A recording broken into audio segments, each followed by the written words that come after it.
हाँ, नमस्कार। मैं संजय चौबे, प्रदेश प्रवक्ता, उत्तर प्रदेश किसान कांग्रेस पूर्वी जोन, आपके सामने सोशल मीडिया के सहारे लाइव हूँ। दोस्तों, कल प्रधानमंत्री जी द्वारा देश के नाम संबोधन में तीनों कृषि कानूनों को वापस लिए जाने की घोषणा की गई और साथ ही हमारे प्रधानमंत्री जी ने बड़ी चालाकी से अभी भी कानून को सही ठहराने का प्रयास कर रहे हैं। मैं उस पर प्रकाश डालना चाहूँगा। प्रधानमंत्री जी ने क्या कहा, पहले उस बात को रखूँगा, फिर उसकी मैं समीक्षा करूँगा। प्रधानमंत्री जी ने कहा कि मैं आज देशवासियों से क्षमा मांगते हुए सच्चे मन से और पवित्र हृदय से कहना चाहता हूँ कि शायद हमारी तपस्या में ही कोई कमी रही होगी, जिसके कारण दिए के प्रकाश जैसा सत्य खुद किसान भाइयों को हमसे समझा नहीं पाए। दोस्तों, मैं कहना चाहता हूं कि आज भी प्रधानमंत्री जी तीनों काले कृषि कानूनों को दिए के प्रकाश जैसा सत्य बताने का प्रयास कर रहे हैं और वो कह रहे हैं कि हम इसे देश के किसानों को नहीं समझा पाए।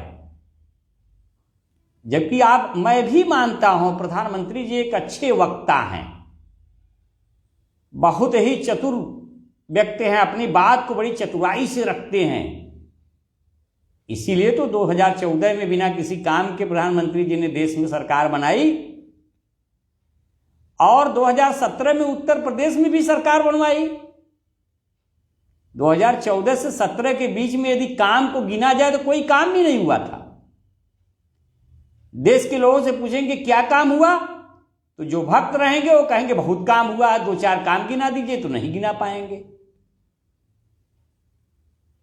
2019 में भी इन्होंने जीत को दोहरा दिया। तो आप जैसे प्रखर वक्ता यदि इस कानून को दिए के सत्य जैसे कानून, जैसा कि आपने कहा हम तो काले कृषि कानून कहते आए हैं, उसको जब नहीं समझा पा रहे हैं तो कहीं ना कहीं कोई कानून में खामी तो रही होगी, जो देश का किसान सालों से बॉर्डर पे बैठा हुआ चिल्ला रहा है कि काले कृषि कानून वापस लो। चलिए, देर आए दुरुस्त आए, इसलिए हम आपकी तारीफ करते हैं, लेकिन आज भी वक्त है कि आपने किसानों को आंदोलन जीवी कहा था, संसद में कहा था।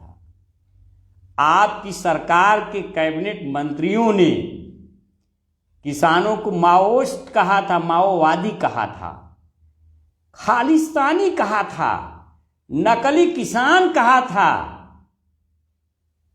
तो फिर आज आप ये कैसे कह रहे हैं कि हम किसानों को नहीं समझा पाए? आपके समझ से तो किसान नकली थे, वो माओवादी थे, वो खालिस्तानी थे, आपके जो मंत्री लोग कहा करते थे, और आप आंदोलन जीवी भी कहे थे। चलिए, आपने मान लिया कि वो देश के किसान है, इसलिए मैं उनको नहीं समझा पाया, इसके लिए हम आपकी सराहना करते हैं। दोस्तों, आपने इन कृषि कानूनों को वापस क्यों लिया, ये भी सवाल उठता है। राजस्थान में चुनाव हुए, हिमाचल में चुनाव हुए, मध्य प्रदेश में उपचुनाव हुए और महाराष्ट्र में चुनाव हुए। आज तक का इतिहास है, पिछले 20 सालों से मैं देखता आ रहा हूं कि आपकी पार्टी वहां दूसरे स्थान या पहले स्थान पे रही है, लेकिन इस बार वो पार्टी तीसरे स्थान पे चली गई। और हिमाचल में तो आप कोई सीट भी नहीं जीत पाए, वहां आपका सुपड़ा साफ हो गया। किसी तरह से आपके मुख्यमंत्री मध्य प्रदेश में कुछ लाज बचाने में कामयाब हुए और महाराष्ट्र में भी वही हाल हुआ, आपका सुपड़ा साफ हो गया।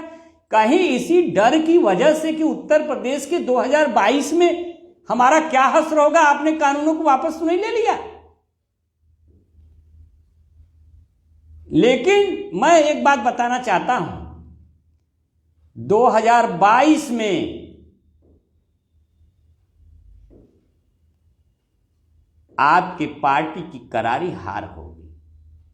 और एक चीज मैं और कहना चाहता हूं, कांग्रेस पार्टी की राष्ट्रीय महासचिव श्रीमती प्रियंका गांधी वाड्रा की 2 बड़ी रैलियां उत्तर प्रदेश के पूर्वी जोन में हुई। एक वाराणसी में हुई और एक गोरखपुर में हुई, और उसमें जबरदस्त भीड़ दिखी।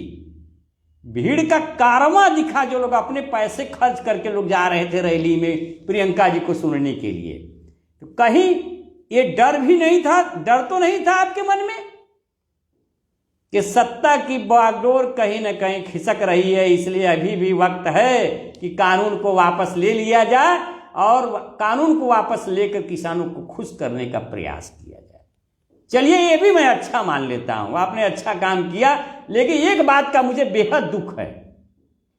दुख क्या है? आज भी आप दिए के सत्य जैसे प्रकाश की तरह उन कानूनों को बता रहे हैं।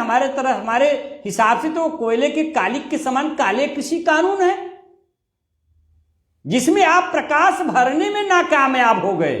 एक प्रखर वक्ता की होते हुए भी आप उस काले कृषि कानून, जो कि कोयले से भी ज्यादा काले थे, उसमें आप प्रकाश भरने में नाकामयाब हो गए प्रधानमंत्री जी। इसीलिए आपके जो पार्टी की हार हुई है। कई सवाल उठते हैं, क्या आप आंदोलन जीवी कहने पर किसानों से माफी मांगेंगे? आपकी पार्टी किसानों को माओवादी और खालिस्तानी कहने के लिए माफी मांगेगी?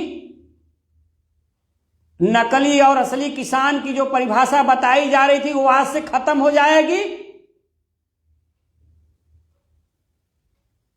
अगर असली किसान कोई था आपकी समझ में, तो उसे तो अब तक सड़कों पे आ जाना चाहिए था, लेकिन कोई आया नहीं। इसके अलावा भी सवाल उठते हैं प्रधानमंत्री जी। वो क्या सवाल उठते हैं? सवाल यह उठता है कि जाड़े पाले की रात में, बरसात के दिनों में किसान सड़कों पे डटा रहा और लगभग 700 किसानों की मौत हो गई। किसान रटता रहा कि काले कृषि कानून है, आपके कैबिनेट मंत्रालय कहता था किसान वापसी के सिवा और किसी पर भी बात हो सकती है, और किसान मरता रहा। उन मौतों का भी कोई जिम्मेदार बनेगा? ये भी सवाल उठता है। उसकी भी कोई जांच होगी, और फिर जांच होगी तो सजा किसको मिलेगी? यह भी देश आपके मुखार बिंदु से सुनना चाहता है प्रधानमंत्री जी। हमारे समझ से इसके केवल 2 ही निहितार्थ निकलते हैं। क्या निकलते हैं? पहला, एक गांधी के रूप में किसान जो जिंदा हैं, बॉर्डर पे डटे हुए हैं एमएसपी पर कानून बनाने के लिए, आज गांधी जी जीते हैं, महात्मा गांधी जीते हैं, और कारपोरेट का समर्थन करने वाली आपकी सरकार की और आपकी हार हुई है। आपकी घोषणा से केवल ये 2 ही बातें निकलकर सामने आती है। इसलिए देश का कानून चाहता है कि जो गलतियां हुई हैं उन्हें सुधारा जाए। जिनकी बिना किसानों से सलाह लिए हुए जो कानून बना, जिनकी सलाह पे कानून लागू किया गया है, लागू करने का प्रयास किया गया है, ऐसे सलाहकारों को सजा भी मिलनी चाहिए। ये तो कानून तय करेगा, जांच का विषय है, वो हम तय करने वाले, लेकिन मेरी मांग है। ऐसी तरह आपने नोटबंदी भी किया था, जिसमें कई लोग मारे गए, गिनती तो मुझे नहीं याद है, मैं झूठ नहीं बोलूंगा, लेकिन काले कृषि कानून लागू करने पर भी कई लोग मारे गए। इन मौतों का जिम्मेदार भी तो किसी को बनना चाहिए, इसकी भी तो जांच होनी चाहिए। ये कब होगी, यह भी देश आपसे सुनना चाहता है।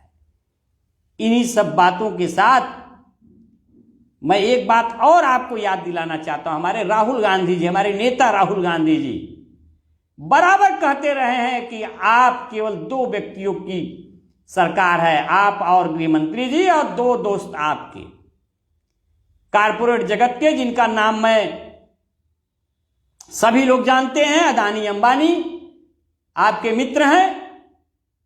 ये हमारे राहुल गांधी जी बराबर कहा करते थे, ये उन्हीं को फायदे पहुंचाने के लिए बनाया गया। आज उनकी हार हुई है। आपके कानून वापसी को जब आपने घोषणा की तो उनकी हार हुई है, और गांधी जी जो इनके विचार जिंदा है, जिनके विचार पे किसानों ने आंदोलन करके आपको वापस लेने पर मजबूर कर दिया, उनकी जीत हुई है।